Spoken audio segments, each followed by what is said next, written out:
so I'm about to turn this 2x4 into this. You can take these techniques that I'm going to show you and make just about any Minecraft character you can think of. Okay, so the first thing I need to do is, this is a Minecraft build, so I have to make my little blocks, my pixels, if you will.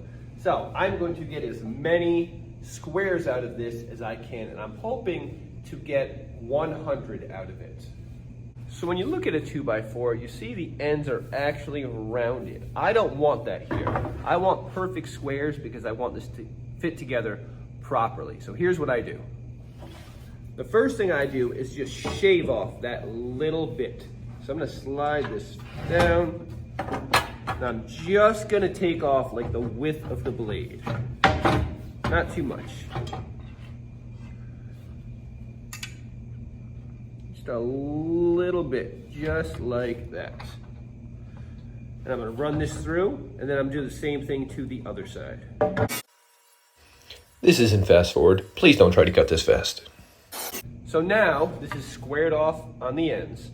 What I want to do now is cut this into actually squared off strips. So right now this is, probably a little over 3 inches by 1.5. I need to make it 1.5 by 1.5. Here's a really easy way to do that. Okay, so what I'm going to do is I'm actually setting the fence the exact distance of the width of this board. So I know this is 1.5 inches, at least it should be because it's a 2x4, but I still put it up against the blade, and then I tap the fence over and tighten it when it is touching the blade and it's touching the fence, and I make sure it's not pinching.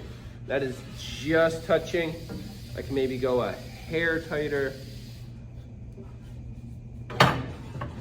Right there is perfect. So now, if I flip this down this way, it's going to cut a square strip because this and this will match. As long as you didn't take off too much when you shave the edges, you should have no problem getting 2 1.5 by 1.5 inch strips out of this.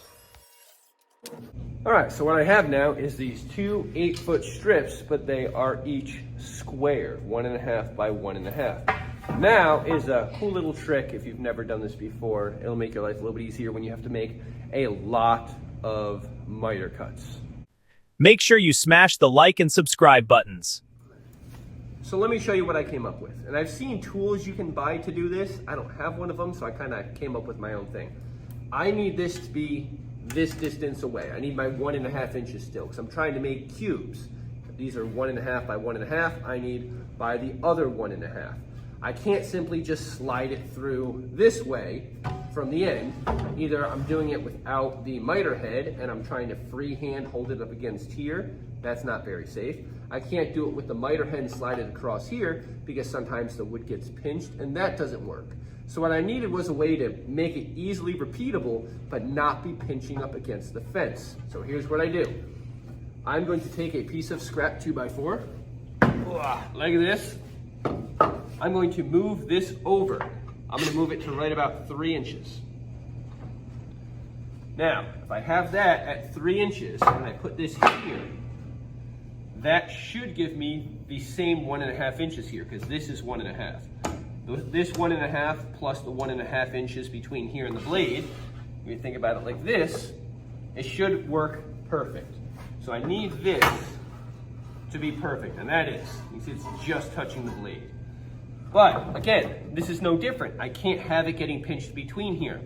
But if I move this back here and I clamp this in place,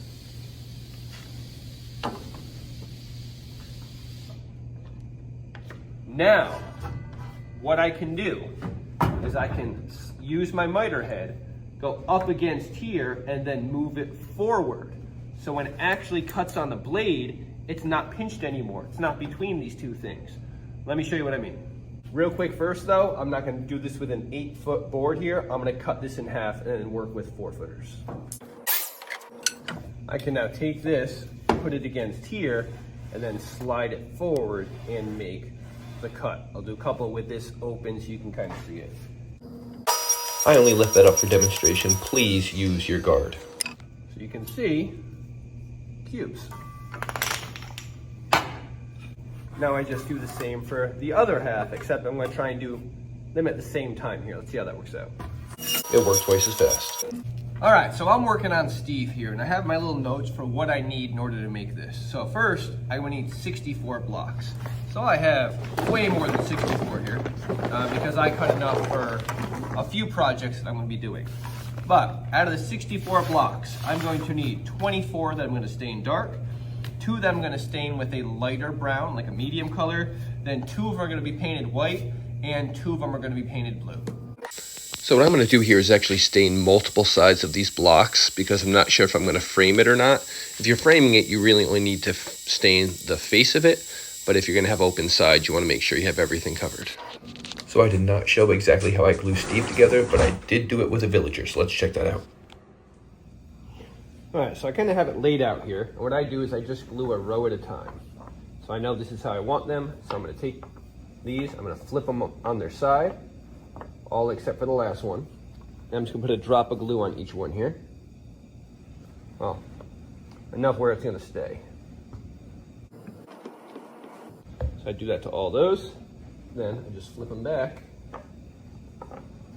and put it together. I'm gonna work my way down the rows doing that. And after I make this row, I'll then glue the 2 rows together. So let me just show you that real quick. So again, I'm gonna flip these, except for the last one. Again, just put my drop, a little bit, that's a little too much. Take a little bit of that, share the love. Put on the glue. Again, flip them all down.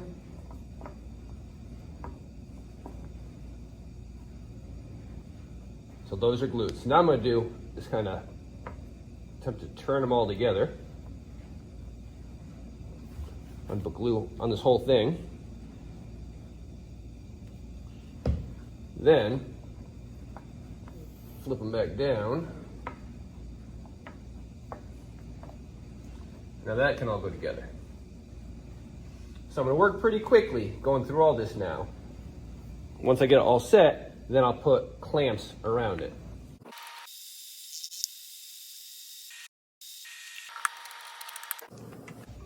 Now, I need to get some clamps. So every time I go to Harbor Freight, I pick up 1 or 2 of these clamps because buying a lot of them at once is expensive, but I kind of slowly stock up, it makes it a little more bearable. So what I do here is I'm gonna take blocks of wood, and I'm going to work like this. And this way, I don't need to clamp every individual row. I can kind of get everything nice and straight. And now the villager's a little weird because the nose comes out further. Most of the shapes are just a square, so you don't need to worry about this odd spot here. What I'll do here, once I have this where I like it, I'm gonna start putting some clamps on. So the first few I'll put down low. So I'm gonna leave these a little bit loose so I can still manipulate them a little. And by laying these ones down on their side, when I come from the other direction, I can fit it, so I can go over this way.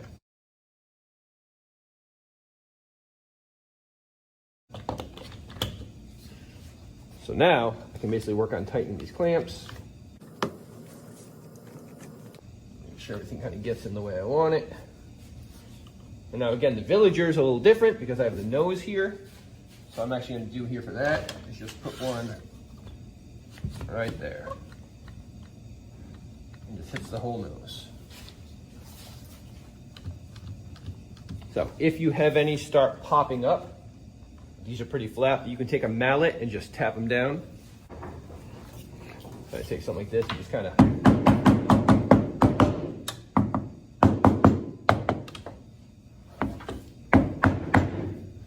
now, one important note here, you'll notice I have very little glue oozing out here. There's a little piece right there and a little smidge right there. That's important. If I was doing a cutting board or something, glue oozes out, no big deal. I can sand it down after. I can't sand these down because they're painted, so you really want to make sure you don't use so much that it's going to squirt out. If it does, clean it up as quickly as you can, and you may have to go through and do a little extra painting or staining. But this is basically what I get here. So I just have it clamped from each side, and in an hour or so, I can take these off. Honestly, they say an hour is good. I'm probably gonna let this sit overnight, but Once that's done, I'll pop it off and we'll take a look. Like, subscribe, and we will see you in the next video. All right, so you saw I had different ones here. I showed you a few of them. Head over to the website, 1422woodworking.com. There's a link below. I'm doing a whole Minecraft series where you can get the plans for these, you know, what color blocks do you need, how are you gonna lay them out. It's a handy tool, and it'll be constantly updating it, adding more projects to it. So if you had some fun with this, make sure you like, subscribe. I'm gonna be doing a whole Minecraft series. I'll be adding more videos to this, having a lot of fun with it, and doing some pretty stupid stuff that you might find entertaining. So I'll see you in the next video.